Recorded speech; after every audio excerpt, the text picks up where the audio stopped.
Ai në kohën e kësaj periudhe në viteve 70-73 shkruar një poezi për Komitetin e Helsinkit.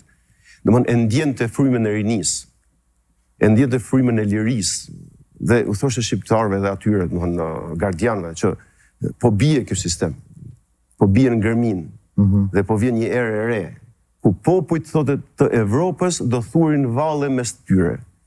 Bashkimin Evropian. E ndjete që në atë kohë. Unë e imagjinonte që popujt e Evropës do bëhen bashkë. S'kishte as ide as Evropa vetë nuk e dinte që ka më bë bashkë në herë dhe me bë një Schengen e me bë. Ai thoshte popujt e Evropës do mblidhen të thurin valle mes tyre.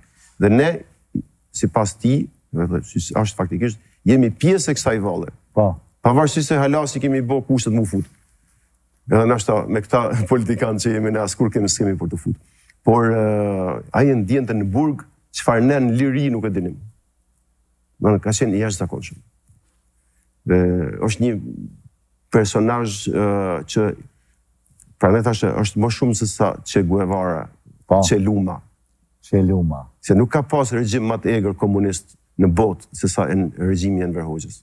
Është pamundshme, nuk ka ekzistuar. Hala i bëni një eksperiment me popullsinë e vet, se sa mund ndroje ky popull, deri ku mund ta shtypi, vetëm për të mbajtur pushtetin, vetëm për të mbajtur Kosovën larg Shqipërisë, për t'i dhënë një pushtet përjetshëm komandantit të tij që e vuri kryetar të partisë Titos.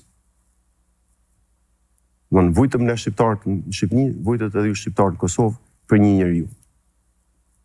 Fatkeqësisht.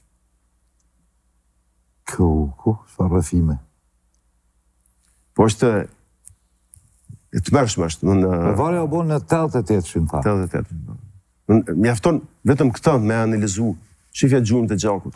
Për shihet nuancat e kuqe atë. Imagjinoje se çfarë ka hecë ky njeri. Ku morët i këtë kafuq? Është enigmë. Enigmë. Ja.